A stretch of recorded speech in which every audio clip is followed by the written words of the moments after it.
And we are live, everyone.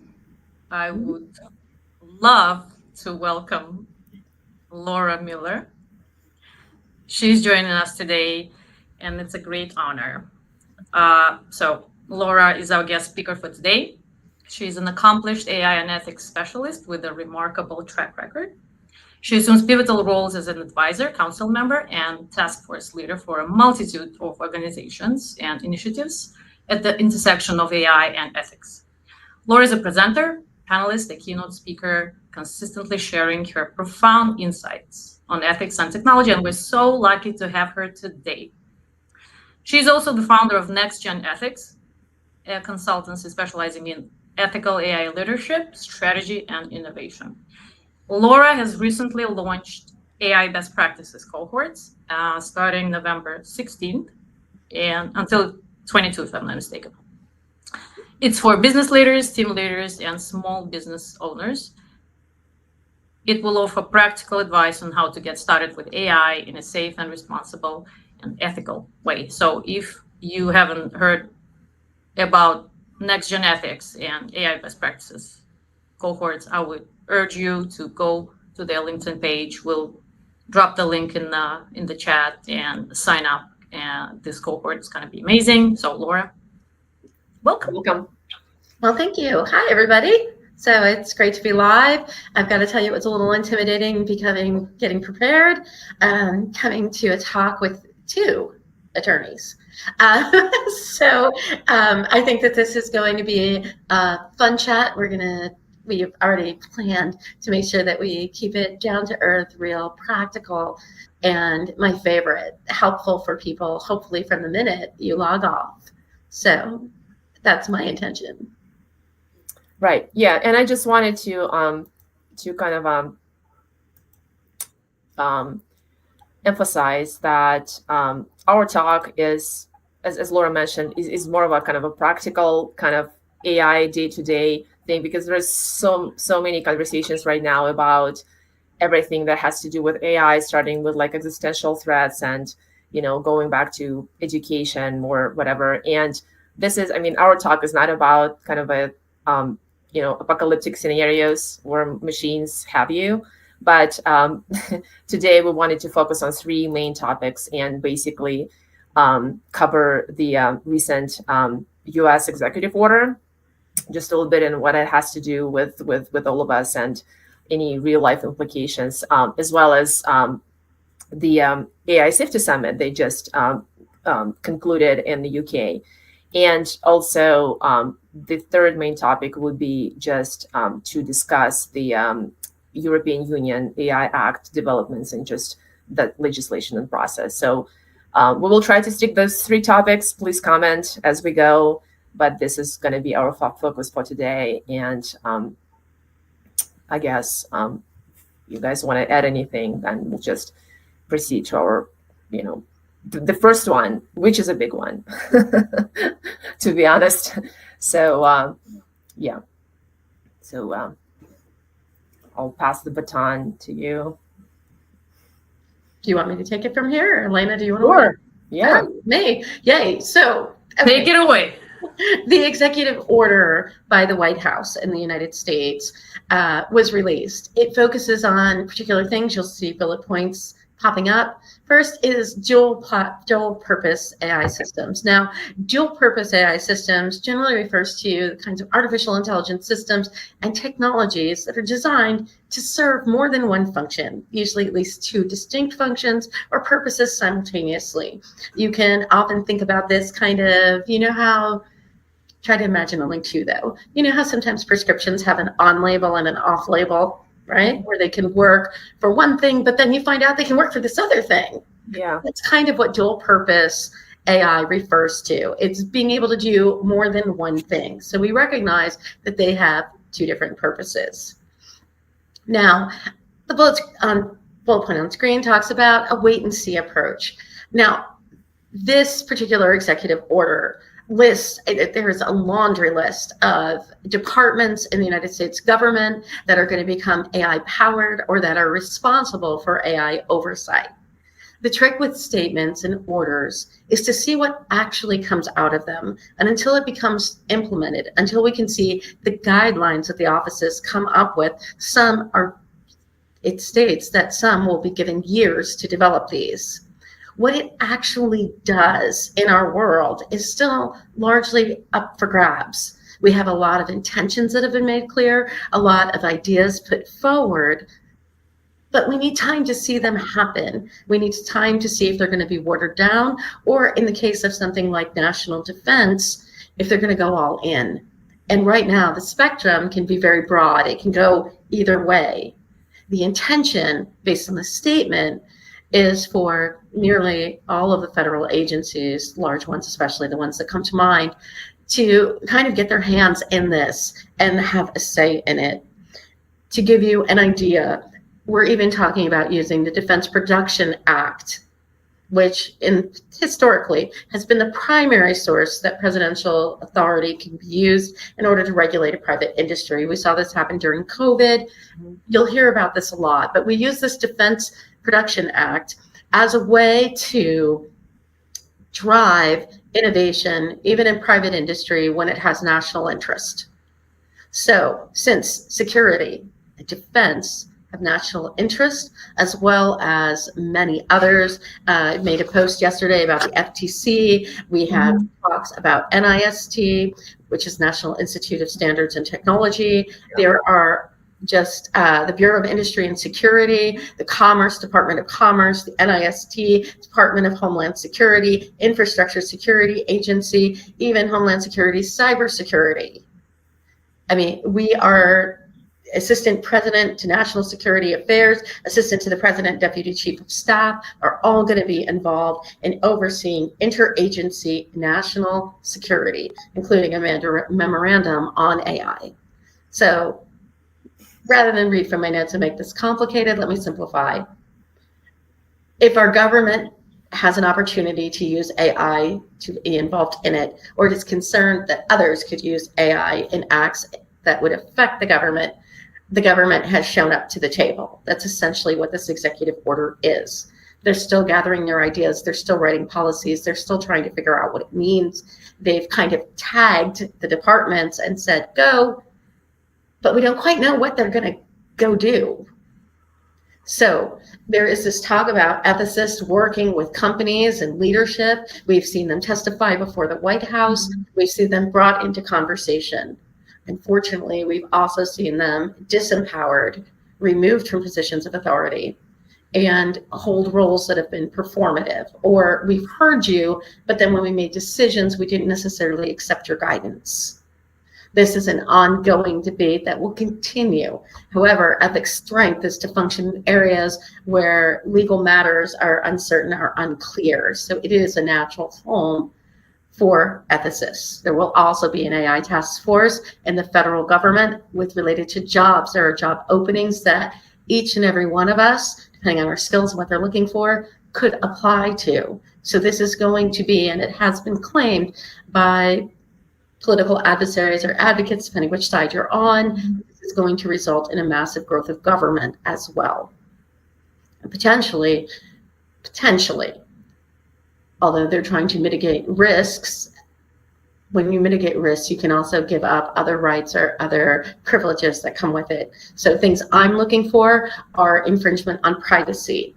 Things I'm looking for is bias going to come into this? Things that I'm looking for are transparency. I'm looking for accountability. I'm looking for where the teeth are going to be and where it's going to bite. So do we have a lot of great ideas? Absolutely. What are they going to amount to is the question. Now I'm going to let Elena and everyone take over from here and see where you're going to go with this. Yeah, I was just going to say, to add on the having teeth, any teeth comment of yours, right? So that's where, like as you rightfully mentioned, the Defense Production Act comes in, right? So obviously the executive order is a very nice thing, but it can go as far as it can, right? It can be challenged. It can be challenged in court. Next president might just, I don't know, be in the wrong mood and just get rid of it altogether, right? We have an election coming up next year, so That's nobody right. actually knows where it's going to go. So in the meantime, we have that, and I think it's good. It's a good start, and it's very broad in terms of just it covers pretty much all the federal agencies in this country, kind of just giving everyone, as you said, Laura, tagging everyone, so everyone is off to the races, right? There are like hundreds of mentions of deadlines. By what deadline, what federal agency is supposed to finish something, right? The question is whether they will be able to finish this by a deadline. Well, what if they won't? What happens next? Do they get an extension? Do we get a different deadline? What plays into this? Nobody knows as well. But again, talking about standards is good. Attracting talent is very good. We need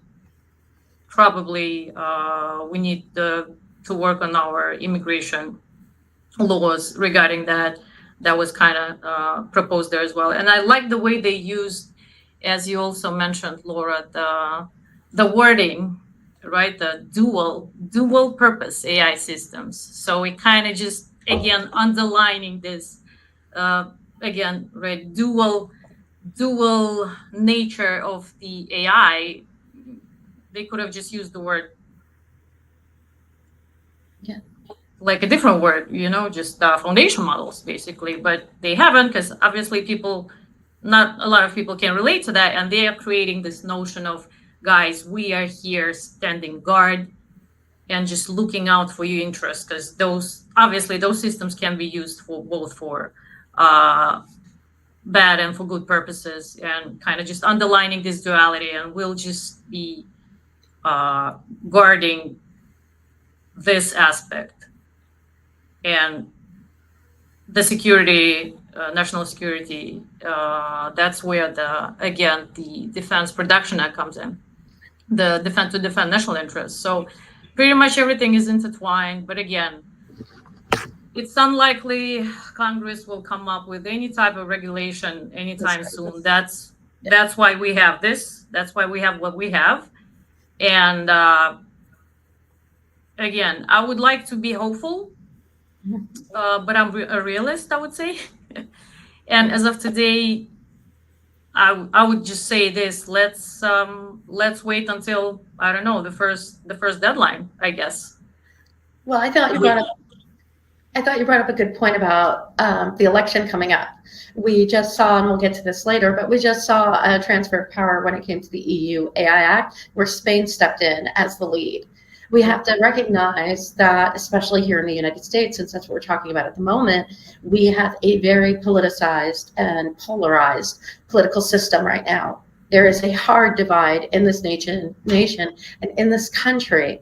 And there are different leanings towards what regulation looks like, as well as an openness to it, as well as different ways that perhaps we could harness the power of the AI to do different things that fit one or two or three, depending, political agendas that are present. So we always have to be aware, and it's something important when it comes to ethics, my kind, which is applied ethics, which is, what is the society in the world that we're introducing this technology or these regulations or policies into? Because that matters a great deal. How they will be pushed, how they will be respected, which ones will be promoted, which ones will be ignored, where's the focus going to lie, is going to impact greatly what this looks like, especially if you're looking at something years long. This is because, our presidential elections and House and Congress seats are up for election every 4 years. So we know that we have those big elections, like the presidential one, every 4 years. And we know that that polarization is present, and we know we're going to have to stare that down and face that and see what that looks like through the lens of a divided nation, a divided government, a government that just had difficulty seating a speaker of the House Yeah. And then trying to pull those threads together into some kind of unified policy. The danger and the challenge for businesses as we move forward is being caught on a yo-yo of it going one way and then going another, and then going another way, and then going another way. It will make it difficult for progress, but it will also make it very difficult to find consistency. And again, that's one of those areas where ethics can come in handy, because it's not that we don't have anything until we have regulation. First of all, we have existing laws that we can try to apply. FTC just weighed in and said they're going to look at consumer protection where AI is concerned. We're trying to apply existing law. But we also have to understand that when the law can't be definitive, we are not without anything. We still have ethics which can function in the space in between, and it needs to in this instance. Yeah, this is so interesting because I think that many people know what executive order is and why it's even sort of like the means to kind of cover certain gaps or actually act when the president uses his power to actually. I mean, it's not like kind of legislating, but actually maybe covering some gaps where the Congress cannot move forward. And that's how it's been done historically. It's like, why all of a sudden this executive order? It's not. It's just kind of this tradition, I guess, in constitutional law, that sometimes president would use this power and kind of direct the federal agencies, the executive agencies, to also move forward, adopt certain regulations. I mean, it's not legislature. It's sort of like quasi-legislative function. So that we could, do certain things just faster, right? Because federal legislation in the United States, good luck with that. So we actually have a question regarding the Defense Production Act, that's actually, I actually know this person, very knowledgeable engineer. No spoilers here. So guys, hold on. So basically, the question is, does the DPA not usually mandate that industry work on something rather than not work on it? And could DPA prevent new or existing AI releases from like OpenAI, that open source? And how would that affect open source AI activities, if at all? I mean, I don't think I have an answer to that regarding all the open source stuff. It's really, I mean, it's just out there, and as open. Yeah, I mean, like open source has its pros and cons, right? So it's open, so there are many eyeballs on it, so people can, look at the source code and stuff like that. But at the same time, there might be like malicious actors who also have access to all of this. So it's like, I think it's a very dynamic situation. But I would actually circle back to the first segment of the question, asking whether DPA not usually mandate that industry work or something rather than not work on it. I don't know if you guys want to address that somehow, if you have more context regarding the Defense Production Act and how it plays, the role it plays in this executive order context. Elena, do you want to try? I was just gonna say, I guess in this context where it was used, and the executive order referred to the DPA only once, regarding to foundation models and the users and deployers of dual, let's call them dual purpose AI systems, right? So when it comes to that, I'd say, again, our favorite phrase of the day, let's wait and see, because until the first reports and standards start to come out, it's kind of, at this point, we're just, crystal ball reading, I would say. So we have this executive order. It's out there. There's nothing yet in terms of tangible results. So we have a bunch of references, and the threat to national security, and it's important. But again, I would wait for the first standards, industry standards, any type of report and kind of feedback from the federal agencies themselves. I think that a good, so we can wait and see. Mhm. you can go ahead. No, I was just gonna say, so again, we'll have to wait and see, because in the DPA itself, as much as I've managed to kind of skim through it, it refers to, so like if there's been some sort of an issue, and something has been done not in accordance with the DPA, so I think it's up to a year of, if I'm not mistaken, jail time, and some sort of a fine. I think it's like $10,000, something like that. So again, how exactly will this apply in this particular situation when it comes to dual purpose AI systems developers and providers? I am not sure. But again, the fact that it was invoked in the executive order tells us that they needed, like, they sort of worked on everything under the sun to sort of just bring this, gather this power, right? Just to get more teeth. Again, there's this phrase into the executive order, because they know that's pretty much a recommendation of sorts. So other than that, it kind of goes nowhere without something more tangible, more serious. That's something that you could actually enforce. So again, I'll just wait for the first reports and standards. And As I say, the way that I look at this is, and I believe it's the quote at the top of the White House page, the order reflects the Biden administration's desire to make AI more secure and to cement U.S. leadership in a global AI policy ahead of other attempts to regulate AI, most notably by the European Union, United Kingdom, and in response to growing competition in AI development from China. The way you should look at this is almost his intention or his vision for AI in the government. So it's a statement that kind of guides what he thinks AI is going to look like across the government. But it's an executive order. It's a few pages long. We don't have explanations, say, for the AI Safety and Security Board that's supposed to be part of it. We don't have particular information on exactly what the red teaming tests for NIST are going to look like. I have a general idea, but we don't know the specifics. This is kind of a roadmap, but we don't have specific destinations. We don't have gas in the car. We don't know where we're buying snacks. We kind of have an idea of the roads that we're taking and what that looks like, but we're not quite ready to leave and get in the car and go on the trip. You know, we need some more information. You know, companies will be required to provide the federal government with specific information about any large-scale computing cluster, including reporting any such acquisition, development, or possession, including existence, power, and location of these clusters. They're going to need a submission portal for that, or a way to provide that information.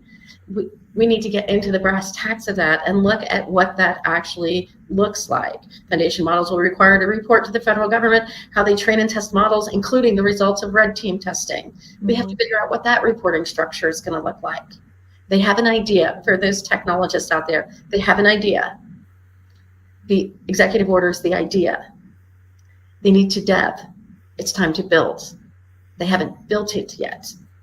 So they can't give us specifics about what it's going to do, because they have to build it first.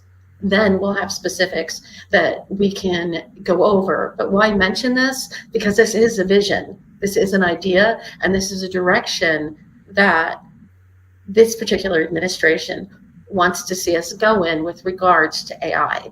And there's a lot of governments putting forth a lot of ideas like that.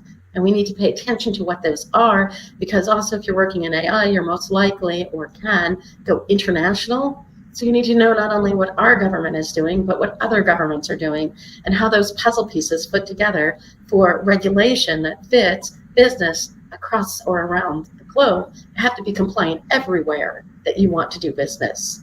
You can't just cherry pick. Because the minute you have clients or customers or users in a particular area, say the EU, you have to be compliant with them. If you have it in the United States, you have to be compliant with that. How this all comes together to make a bigger picture is what we're trying to figure out. and we're still in the very early days. Yeah, that's right. It's only been a week since the order was announced, and I mean I've heard different characterizations of the order, like sweeping order, because it engages so many federal agencies, and And it sounds good. yeah. So going back to open source, I'm just like thinking out loud in terms of I don't know, safety, whatever, because certain technologies are getting, there are certain standards out there, right? So, and Laura, you mentioned NIST, and Yes. that's the way that might go. Like we have software in vehicles, right? We have open source and software defined vehicles, and it's getting certain safety certifications like ISO standards, whatever. So maybe that would be the way for all these open source technologies to go. I don't know. I'm just kind of theorizing here. So that might be just that particular avenue, how that could be done, and implementing some sort of like controls and safety requirements, whatever they're going to be.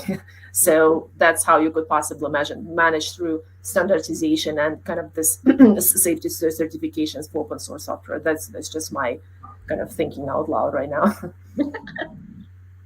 Yeah. So while we were still sort of on this international compliance and governance subject, I think that would be a nice segue into our next topic. Yeah. UK AI Safety Summit. That's right. It also just happened last week. So boy, so many things are going on at once.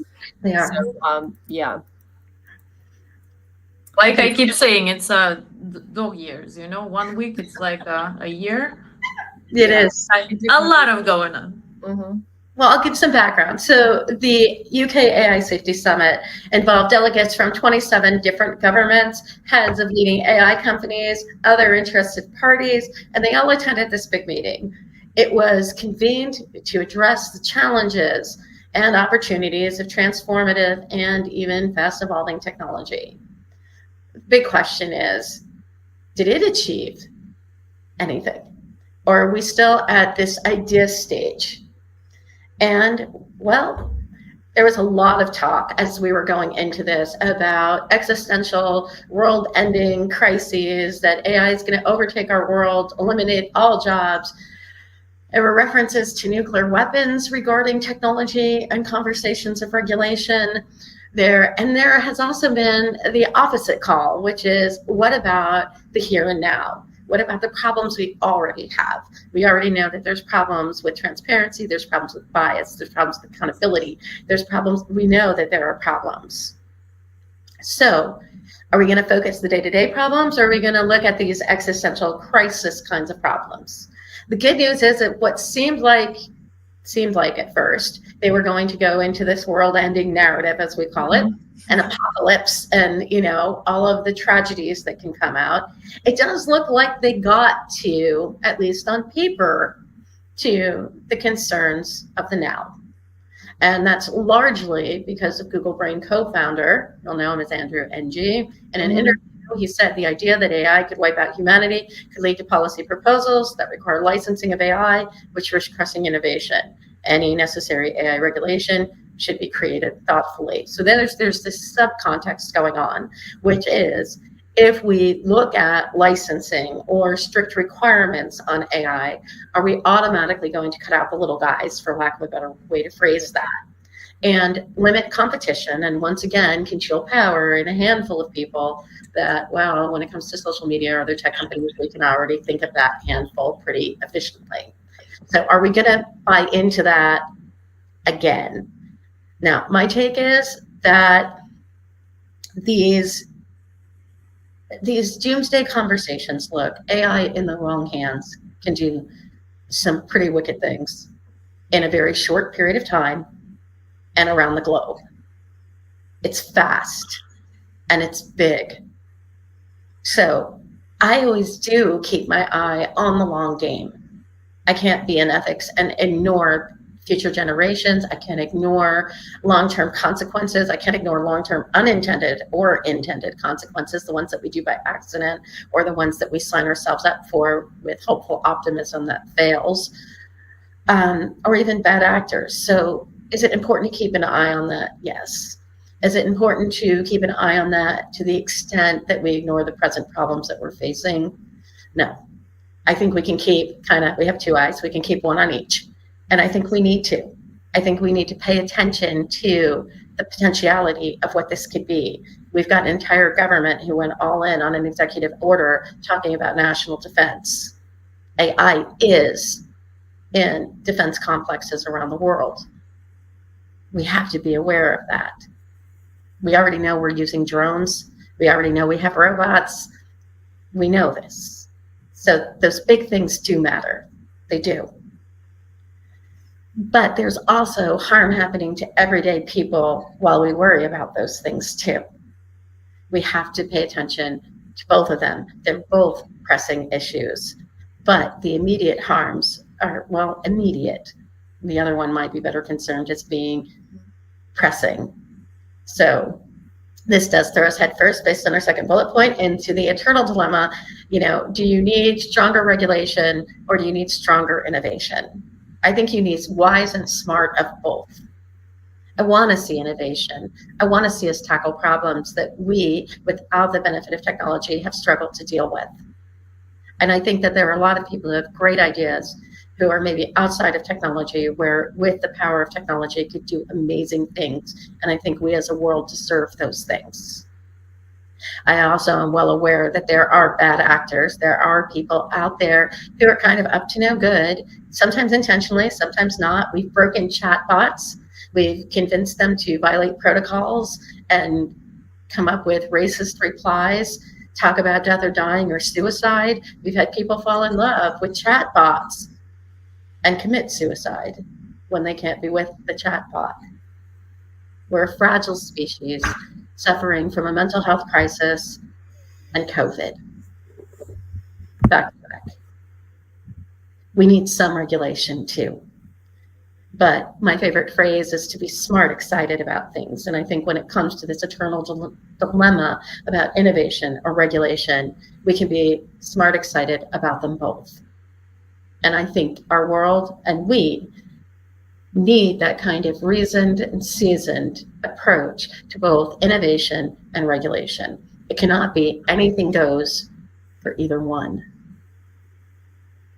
So you jump in there, and then we can do the Bletchley report and the safety institute. Yeah. I'll just quickly jump in and do my funny thing. As always, I was just gonna say, I've heard the word agile governance used a lot lately. So people are trying to the governments, the countries all over the world, right? They are trying to work on this agile framework, right? So where you can adjust, you can some sort of at least try to future-proof and predict which way the technology goes, right? But obviously we're shooting a moving target here, at least trying to, and there's no way to kind of pinpoint right where it's going to stop. It's not going to stop. Every other day something new comes out. Next week, whatever was announced on Monday will be outdated. So that's the world we live in. But at least we are sort of building this plane as we are taking off, I would say, on the global scale. But what's interesting to me as well, that's what kind of the narrative shifted, at least from the beginning of the year, in terms of how countries are looking at it, at regulating this tech globally. In the beginning of the year, the narrative was more nation-centric, I would say. So every country was trying to focus on their own specific things when they regulate AI, right? Or trying to come up with the framework. And as of today, the sentiment is we need something that we can do together. Another word that keeps popping up, interoperability, right? Mm-hmm. That's a tough one.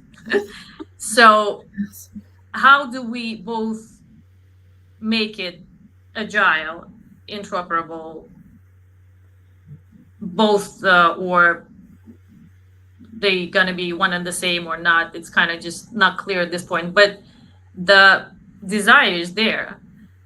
the politicians are talking about it, scientists and researchers are talking about it, and kind of that's the one main point of agreement, I would say, as of today, right? People are looking forward to sort of being able to at least have this common theme and major framework, like on top of everything, that's kind of just be uniting everyone, and from then on we'll just be trying to be kind of regulating something. I don't know if it's going to be a horizontal type of regulation or vertical or any which way. There are many, so it's just kind of interesting. I was just going to say about it. Yeah, and I'm just kind of thinking how just regular people would think about is like why should they care about AI safety? Like who cares? Like all this, world leaders are meeting again somewhere fancy and just discussing things. So I was just watching yesterday a little bit of a subcommittee, the House subcommittee hearings on cybersecurity, information technology, and they were actually discussing deepfakes.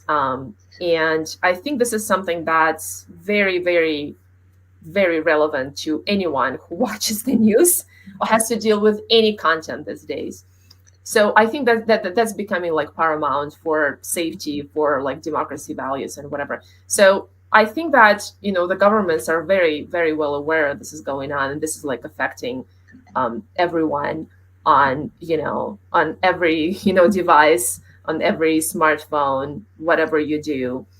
And I think that most people, we're not equipped with making decisions regarding these technologies on, what's authentic and what's not. Some like guys in video gaming, like 3D rendering, they can tell you, if the smoke that, the cars that's on fire, it's actually the fire is actually fake, because the way that how smoke dissipates, literally, this is the discussion people are having, but they have to have very specific skills to actually notice that. For a regular news consumer like me, it looks like just another, cars being burned, right? And there's something going, like a protest or something like that. So governments are very much aware of that. But on the other hand, it's like, how do you manage that? Like, but what about like oral transparency, openness, democratic values, where government's going to decide for you what's deep fake and what's not? So this is something that I think we'll need to like learn how to figure out as consumers of all this data. So I don't know how that's going to be regulated, but I think that's a huge issue.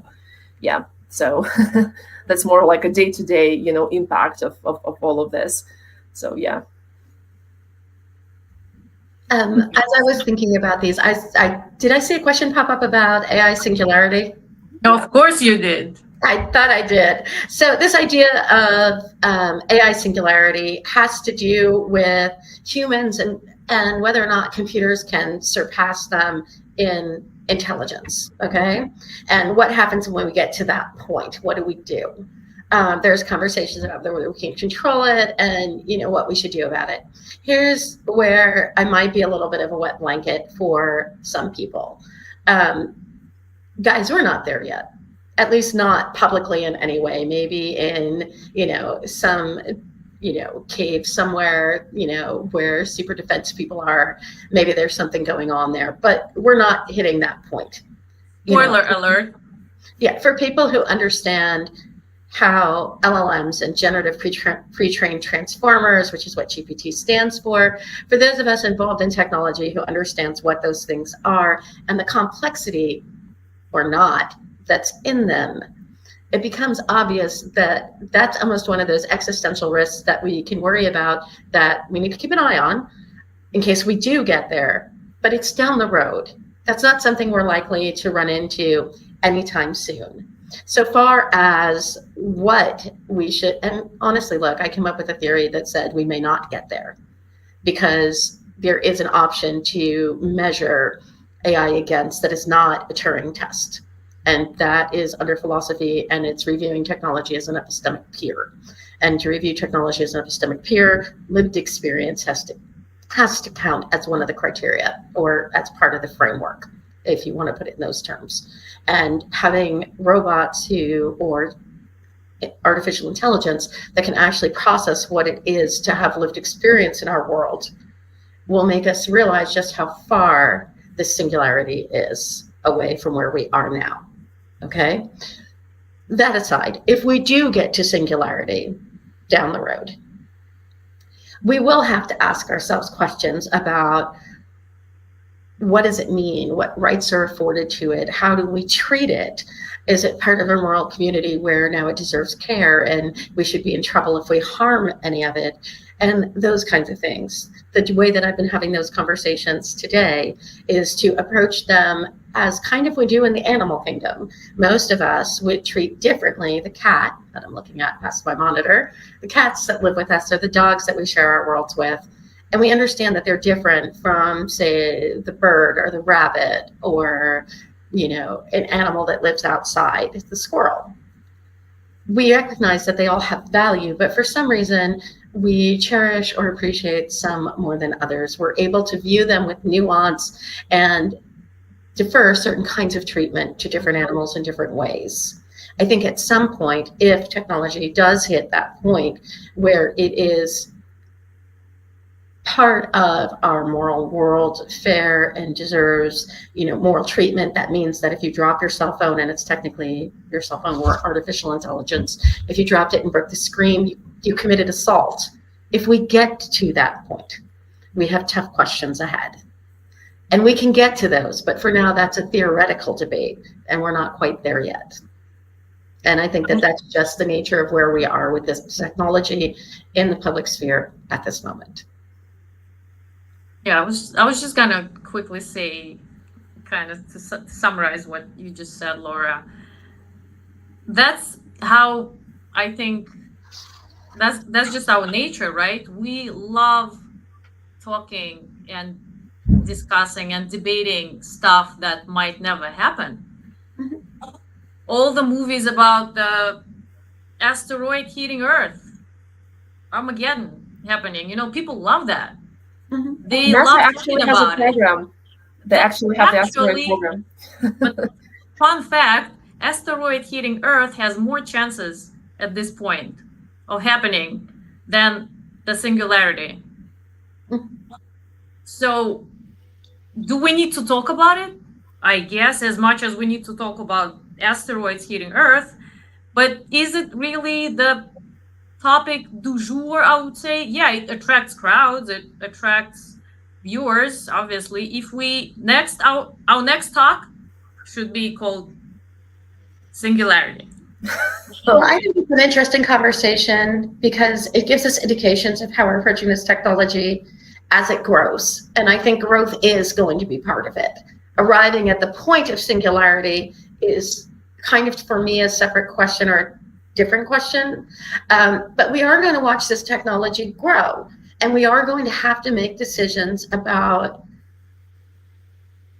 what it means when we end up with smarter technology, whether it can rival us or surpass us. In some ways, I mean, in some ways, it does physics much better than I do. I accept that. Let's hope. I don't know about ChatGPT, but some AI could probably do physics better than I do. I have no doubt. But I think that there are important questions for us to consider right now. Because that's that one eye on those long-term things. And we do need to have that. We do need to be paying attention to that trajectory. But there's that short-term lens that is extraordinarily important because we're already having impact now. We have AI helping to make decisions about sentencing recommendations in court cases.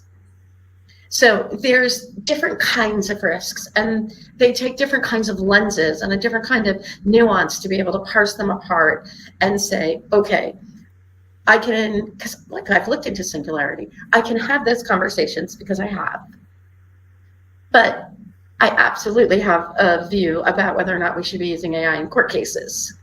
I don't have to neglect one to neglect the other. I understand that Sam Altman announced AGI in a Reddit thread. I also understand that it's Reddit, and I also understand that it's by Sam Altman, who also, well, has skin in the game. Guys, you got to pay attention to who the people are that are talking, and, well, who's positioned to benefit, profit, etc. Sam Altman also has, if I remember correctly, he has a new project where we're doing eye scans. Either that or that was Elon Musk. I sometimes get confused when I'm in the middle of deep conversations. But we have some wild stuff out there, long story short, okay? But let's keep it in perspective. Yes, the tech people are all excited, especially when they can sell it. The investments, of course. But then when you look at it with perspective about what the technology can do and whether or not the hype sells and whether any PR is good PR, and you start having those conversations, you shine a very bright light on some things that, well, are probably more enjoyable without the bright light. Because once you put the bright light on it, you see it differently. So yes, he's announced it's coming. Do I think that maybe he has eyes on something or is aware of things that are being worked on? Sure. Am I worried about it arriving in our world in the next year as we try to figure out what regulation looks like and if the EU AI Act is passed? No, I don't think we're going to have that in the near future. That's that long-term lens. Should we keep an eye on it? Absolutely. As an ethicist, am I? Most definitely. That's why I can have these conversations. But I'm still worried about those court cases, guys. I'm still worried about privacy. I'm still worried about where my images online are going to end up. Oh, if you mentioned it as a joke, I can't read jokes through lines, so I'm sorry. But Okay, scratch that. Yeah. It was, but as I said, I'm worried about privacy. I'm worried where my images online are going. I'm worried if I mention my son's name online, if they're going to be able to connect that back to me and figure out where I live. I worry about people heckling teenagers online and doing a jig and then posting their actual address in the chat. Like, I'm worried about some really big in the now things too. Can I wax theoretical? I'm a philosopher. Sure, try me any day of the week. But I'm also an applied ethicist, which means in the world, in the day, doing good, making material changes that are substantive, that have power, that have teeth, and that make things better. And that's where I live. And luckily, I can live with one foot or one eye on both. But I think we should probably get to the Bechley Declaration and the AI Safety Institute. yeah, and then that would be a good segue I was into going the to say, just Act as well. let's jump straight to the EU AI Act, because guys, we have Oops. 10 minutes left. Yeah, we can. Yeah, we can provide the links to the Bletchley Declaration and the AI Safety Institute. Sure. For I mean, Anything sarcastic, let us know. Yeah, let's be just honest. It's not really something to see there. I mean, bunch of words, intentions, very good. Let's work together. International cooperation. We love it. Yes. Next one. Okay. Elena, do you want to? Who's setting the stage? Yeah, I mean, I don't know. We kind of touched on the EU AI Act just a little bit, and just just for folks who maybe is not as familiar. I mean, I think that's like a first, like overarching piece of legislation, and there's no surprise it happens in European Union, because just like with privacy legislation, there's this sarcastic sayings like, "Oh, US is innovating while Europe is regulating." So here we are, Europe is regulating again, and this legislative process in European Union is somewhat kind of a complex. They have like this what they call trilogy series. So basically, the bill has to go through stages: the European Parliament, Council of Europe, and European Commission. Right? Is that I guess I'm not. If I'm correct, yeah. it just if I'm not mistaken. And all these institutions have to come together to some sort of a solution, which is to me like amazing in terms of like how they even able to get to some sort of like decision. But here we are. I think that. I mean, there's been some legislative sessions, and I think the next one is coming up in December. That's like when they will have to come together again. And if they don't agree, Elena, as far as I understand, then they will have to go through the rounds again, and the act will not be adopted. And who knows when it's going to be driven to closure. Yeah. So and I guess I'll pass on to you for the scope of regulation, what they're even looking at this juncture. Yeah. Yeah, the scope and kind of the sticking points that's just been going, the trilogues, as we are aware, are underway, and the European Commission and European Parliament are kind of just punting to each other back and forth, and yet they can't agree on certain points of the draft AI Act, and the deadline is coming up. The unofficial deadline is December 6th, and as we know, the Spanish presidency ends this year, and January 1st is going to be Brussels, if I'm not mistaken. Belgium. So, we'll see how that's going to go. But again, everybody's trying to wrap things up as fast as they can. And these are very, very, very complicated, highly debated topics. And, let's just dive into them right now. There's a lot going on right now. There are some legal debates that are going on about trying to figure out how to identify they've kind of moved away from high risk to high stakes, but trying to determine which things are high stakes, which things are not, what falls under general purpose AI, and trying to really get these right. And if you're curious why we need to have conversations about definitions, which for us regular people, it just seems tedious. Like, just call it what it is and be done. It's because they're actually going to enact regulation on this. So people need to know if theirs fits whichever category, and they have to be confident in fixing it or knowing that it fits to that category. One of the challenges is whether or not they're going to allow different businesses and organizations to decide for themselves which category they think they fit. And that is a very big wild card, because if an organization can say maybe be high stakes, but could also maybe not be, and high stakes comes with a lot of regulation and rules, and the other one doesn't, it might behoove me to pick the lesser of the evils, and I might be tempted to do so. And if the EU AI Act allows me that latitude, well, then you can't really get me in trouble for taking it, because that was a latitude you afforded to me. So they are working on the details, like all of the other things that we've talked about, from the EU AI Act to the executive order to everything we've discussed so far. It really is going to be about the details. It's, the phrase, the devil is in the details, really does reside in this. We've got two attorneys here who can tell you how important even commas can be when you write regulation, because they can be interpreted to mean a clause means one thing and doesn't relate to the clause that follows it, or whether it does. Does this sound familiar? Yes? Yes, definitely. I mean, yeah, because when you go into the weeds of that, it's like, it's hard. But they're trying to get it right, and they're trying to get it right across a group of different countries. So there's a lot, and we haven't talked about this as much, but it's a fun conversation. There's a lot of different perspectives and cultures and acceptance or tolerance of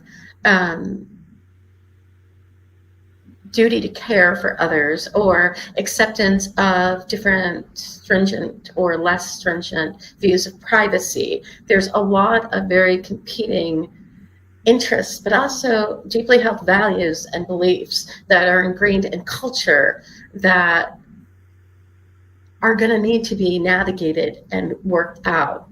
In fact, there are other countries, we had this planned for later, but other countries, say Switzerland, who believes that the laws that they have can already apply to AI. We have Germany looking into their rules. We have India looking into theirs. We have a lot of different and divergent ideas that we have to bring together in order to come up with some kind of legislation. What I will say is slowing down the EU AI Act benefits people who would like to see their perspective on policy and regulation get a stronger say, because this instance, it really does feel like whoever gets there first and actually gets to regulation is going to set the benchmark for the others. So we also have competing needs, but we also have, again, that political playing field comes in, which is do we as the United States, politically speaking, would it behoove us to get ahead of China? Would it behoove us to get ahead of the EU? Would it behoove the EU to get ahead of us or of China? Well, where does Switzerland fall on this? Well, what about Germany? Well, what about India? Where are we going to? So there's a lot of jockeying for position here. There is a lot of skin in the game, and there's a lot of, we want this to conform to our values, the things that matter to us, our views of privacy, our views of accountability, our views. But each country has those, not just the United States. All of them do.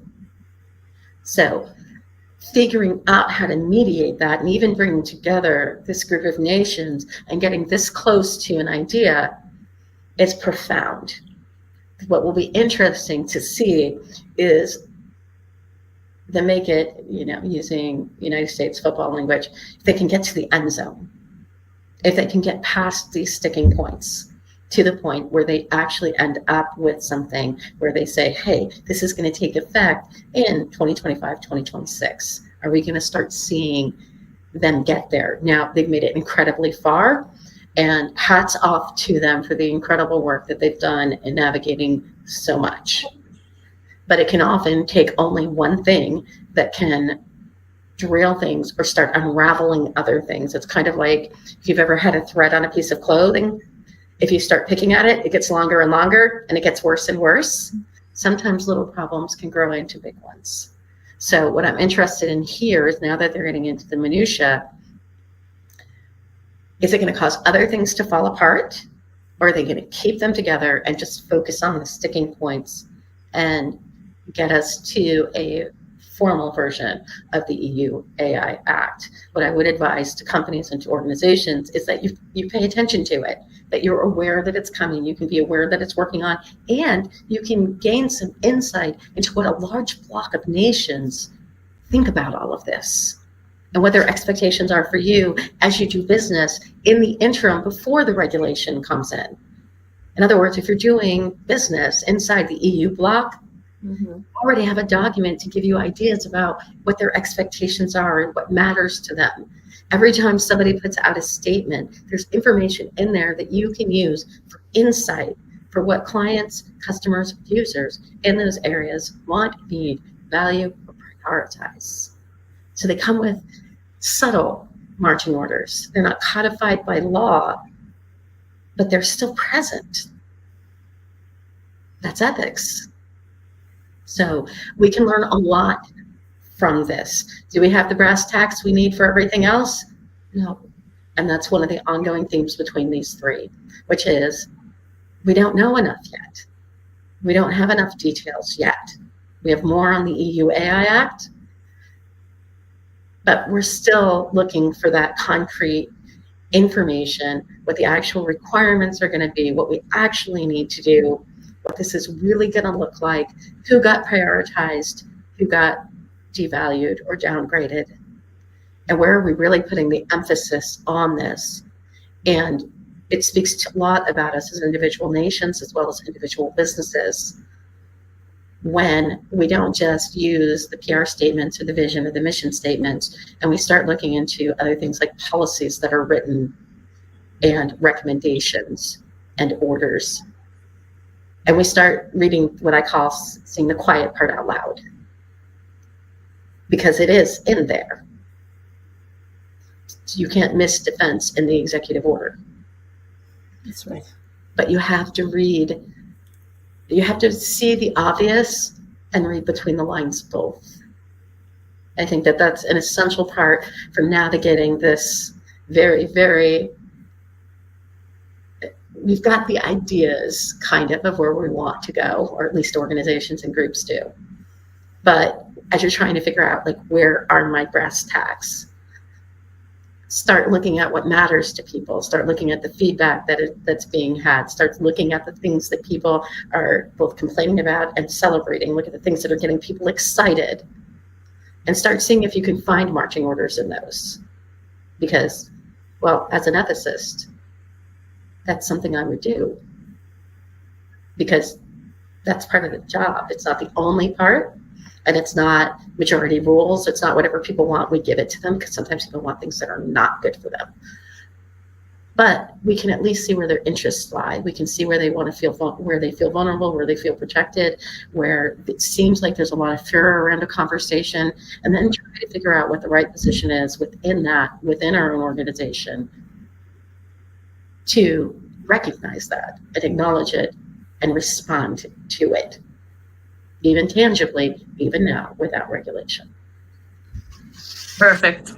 That's kind of sums just up our 1 hour long discussion. Unfortunately, we didn't have time to talk about some other topics we wanted to. That's well, okay. just briefly, 50 seconds. OECD just came out yesterday with their definition of AI, and I'll be very brief, and it's glorious. Yeah, I don't. Being sarcastic, but still. But Elena, do you mind just spelling out the acronym for folks with OECD? OECD. Yeah, it's. I mean, I can drop. I can quickly drop the link. That's okay. So people know what kind of organization it is, and why it's important for them to come up with the AI definition, or like, on the terms and things like that. Yeah. So, but I was just kind of thinking on that topic is it kind of faced a little backlash over this overly anthropomorphizing.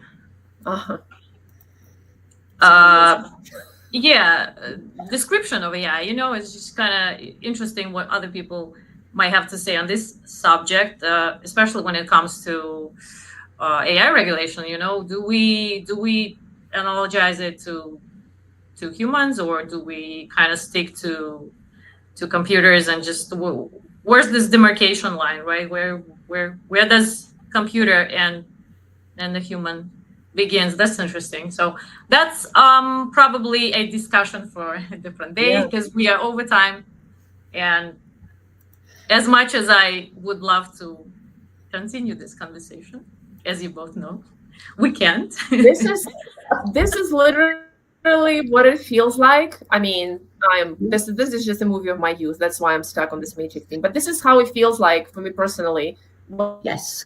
When that looks like my inbox. Up, and you just literally just trying to like figure out, just, hey, stop. That's how it feels like, I think, overall, in terms of everything that in AI that's going on. Like Elena was talking about the definition of AI, anthropomorphizing, whatever. I'm thinking about liability, in like a legal sphere, what's going to happen to that.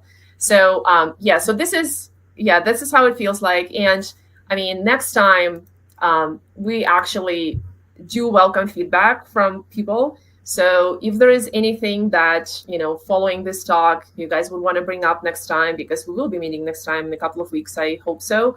And please contact us on LinkedIn or via email. We'll be happy to factor those topics into discussion, because after all, we're here to discuss something that affects all of us.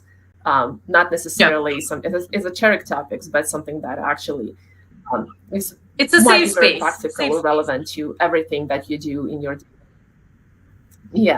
So that's I guess we'll be wrapping up, and we will also follow up after this talk with the resources as we did last time.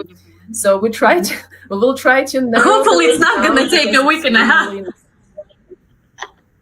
I know, because when we sat down just to even break down some of the things, just 2, 3, 4 readings, a couple of podcasts, we just keep coming in.